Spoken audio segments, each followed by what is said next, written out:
You know, as Black Americans, we have a list, and it's a growing list of things that we cannot do without being harassed by the police. Well, a couple of weeks ago, there was a young sister, 20 years old. She was walking to work in Toledo, Ohio, where two officers stopped her. Now, of course, she was inquisitive and said, well, why are you stopping me? And the female officer says, well, you're suspected of a crime. And she says, well, what crime is that? And she says, walking in the street. Now, of course, she was like, I'm going to work, and they gathered her up and put her in handcuffs, and eventually they cited her. But before they handcuffed her, she called her dad and was like, the officers are messing with me. And so they wrote her citation and they let her go. Now, there's an ordinance there in Toledo that basically says that people can walk in the street or on a highway if a sidewalk is not available. Now, there were sidewalks, but they were covered by weeds and grass. So most people don't want to walk in weeds and grass, so the next best option is the street.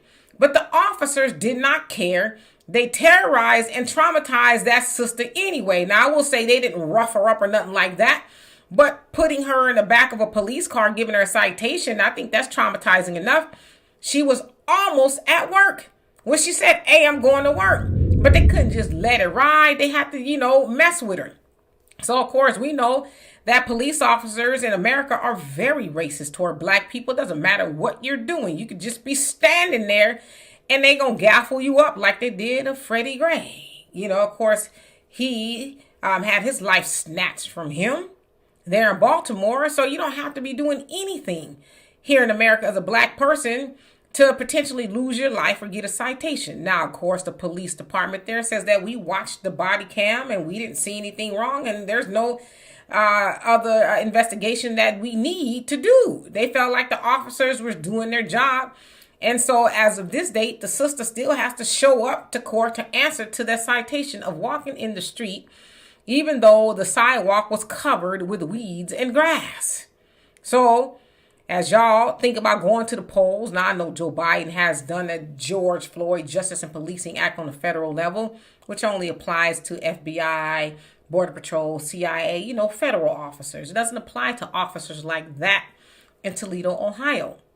So they are free to do what they want, when they want to Black people. So we still need protection from stuff like that. And because they did not face any punishment because of what they did, who's to say they won't do it again?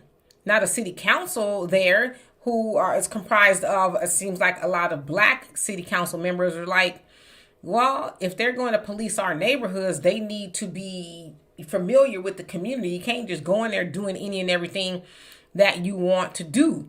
Now, them being on the city council, they sit next to the mayor, right? And the mayor has a lot of say-so and power as to what happens with police departments and, police officers. So, it shouldn't be too hard to do.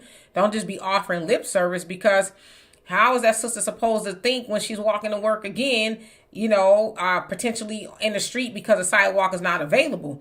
Now, they did send out a crew to clear the sidewalk, but that's the other thing, especially in our communities.